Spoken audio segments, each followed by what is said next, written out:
Hey guys, welcome back to another episode from my kitchen.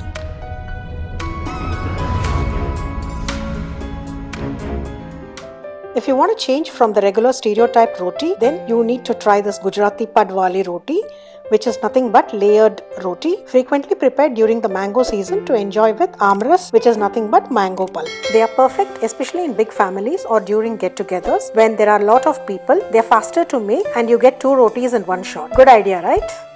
Though the ingredients remain similar to that of rotis, it's the method of rolling them in pairs that makes it special, and hence each roti has 2 thin layers. In fact, you can also make more number of layers. So let's get started. In a mixing bowl, combine whole wheat flour, a little salt and some oil.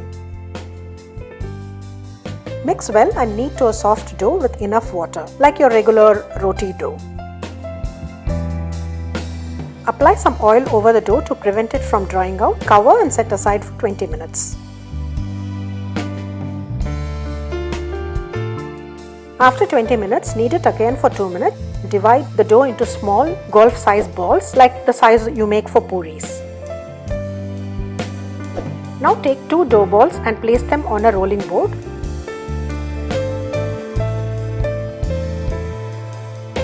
Dip one ball in rice flour and dip the other one in some ghee. You can substitute ghee with oil to dip the dough balls, but traditionally it is prepared with ghee. Now combine both the dough balls such that both dipped layers face each other. Press them together so that they flatten. Place it on a rolling board, sprinkle some rice flour and roll it to a flat disc-shaped chapati. Try to make them as thin as possible, applying as little pressure as possible. Otherwise, the layers might get fused into each other. But this comes with practice. Heat a pan over medium heat. Once it is hot, place the rolled layered roti. You can see bubbles appearing. Now flip to the other side. Press with a spatula and cook the roti until golden brown spots appear on both sides.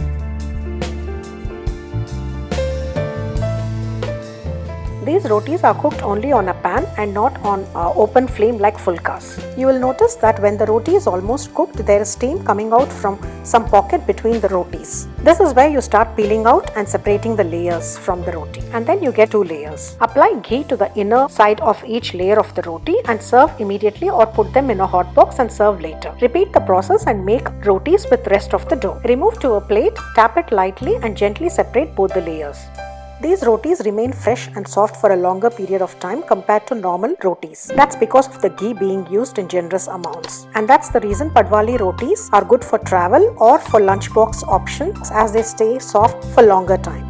Look at this wonderful Gujarati thali I created on my blog.